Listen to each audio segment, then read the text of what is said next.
Bismillahirrahmanirrahim. Assalamualaikum warahmatullahi wabarakatuh. Pemirsa yang budiman, dalam kehidupan sehari-hari kita tentu tidak bisa hidup sendiri. Kita adalah zoon politiken, makhluk sosial kata Aristoteles. Kita bersosialisasi dengan manusia yang lain, dengan makhluk Allah yang lain. Artinya apa? Kita hidup di dunia ini tidak bisa soliter, hidup sendiri, memenuhi kebutuhan kita sendiri.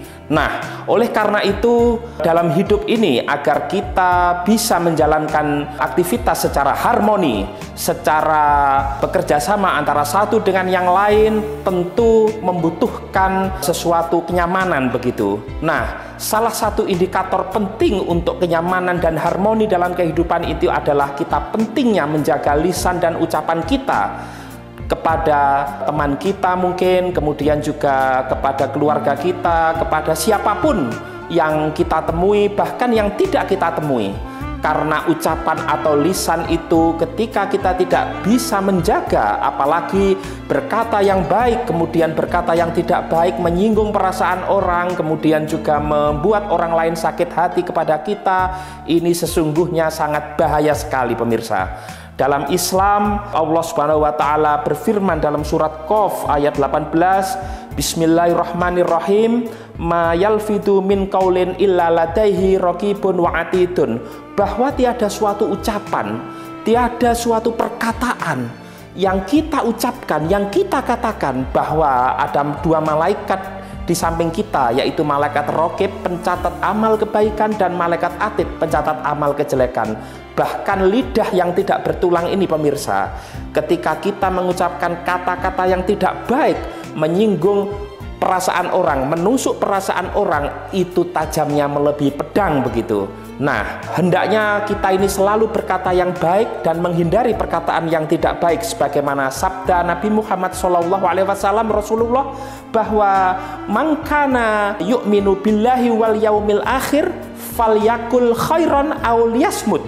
Barang siapa di antara kita ini yang beriman kepada Allah, artinya percaya adanya Allah, percaya akan kontrol atau pengawasan dari Allah Subhanahu wa taala, dan hari kelak atau hari kiamat, hari akhir, hari kemudian, hari pembalasan, maka hendaklah kita berkata yang baik dalam kehidupan kita sehari-hari, berkata yang membuat orang senang misalnya. Atau misalnya kita tidak bisa berkata baik, auliasmut, kita itu diam begitu, itu lebih baik begitu. Artinya kita tidak bisa memberikan kemanfaatan kepada orang lain, minimal kita tidak merugikannya. Meminjam bahasanya seorang filosof yang juga mantan ibu negara Amerika Serikat, yaitu Eleanor Roosevelt. Dia adalah istri dari mantan presiden Amerika Serikat Franklin Delano Roosevelt. Dia mengatakan bahwa ketika orang itu masih suka membicarakan kejelekan orang lain di mana orang itu tidak ada di tempat, itu namanya ghibah, walaupun hal itu benar, itu dosa. Kalau tidak benar namanya fitnah. Eleanor Roosevelt menyatakan bahwa orang besar itu pemirsa, itu membicarakan suatu ide, suatu gagasan. Artinya dia tidak ada kesempatan untuk membicarakan hal-hal yang tidak baik, hal-hal yang tidak perlu. Orang besar bukan berarti tubuhnya yang besar, artinya dia orang yang kemudian dihormati, bahkan banyak memberikan kemanfaatan pada banyak orang. Dia berbicara tentang ide, tentang gagasan ke depan, tentang sesuatu yang bermanfaat bagi banyak orang. Kemudian orang biasa itu membicarakan tentang kejadian, tentang insiden dalam kehidupan sehari-hari. Itu orang yang standarnya biasa, level yang kedua.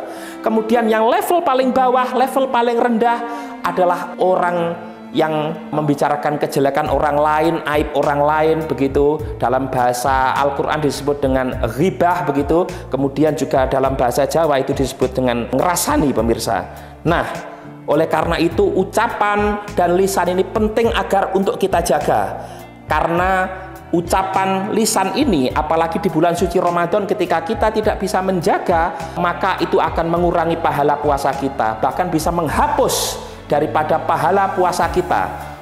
Artinya lisan, ucapan kita oleh Allah diberi anugerah mulut ini hendaknya kita bisa berkata yang baik, membuat orang senang, membuat orang di sekitar kita nyaman begitu, tidak membuat orang di sekitar kita risih, karena hakikatnya agama Islam adalah agama yang membawa kedamaian untuk sesama. Rasulullah ketika dalam momen Isra Mi'raj, beliau diperlihatkan oleh malaikat Jibril, yaitu orang yang memiliki kuku dari tembaga. Mereka mencakar wajahnya, pemirsa, fisnya itu, kemudian mencakar dadanya begitu. Ternyata apa yang terjadi? Mereka itu adalah orang yang senantiasa membicarakan kejelekan orang lain. Dan memang membicarakan kejelekan orang lain itu kita merasa barangkali kita itu lebih baik dari orang lain. Itu tidak boleh seperti itu, pemirsa. Jadi luar biasa. Mencakar kemudian menggaruk-garuk begitu, kesakitan begitu, itu adalah hukuman yang ada di akhirat. Oleh karena itu, marilah kita selalu menjaga ucapan dan lisan kita agar kita menjadi pribadi yang baik, selamat di dunia dan di akhirat. Dan bagi kita yang masih suka membicarakan kejelekan orang lain, tidak bisa menjaga ucapan lisan, mari kita perbaiki, dan mudah-mudahan Allah mengampuni dosa-dosa kita. Kita bertaubat kepada manusia, kita meminta maaf. Demikian yang bisa saya sampaikan. Wallahul muwaffiq ila aqwamit thoriq. Wassalamualaikum warahmatullahi wabarakatuh.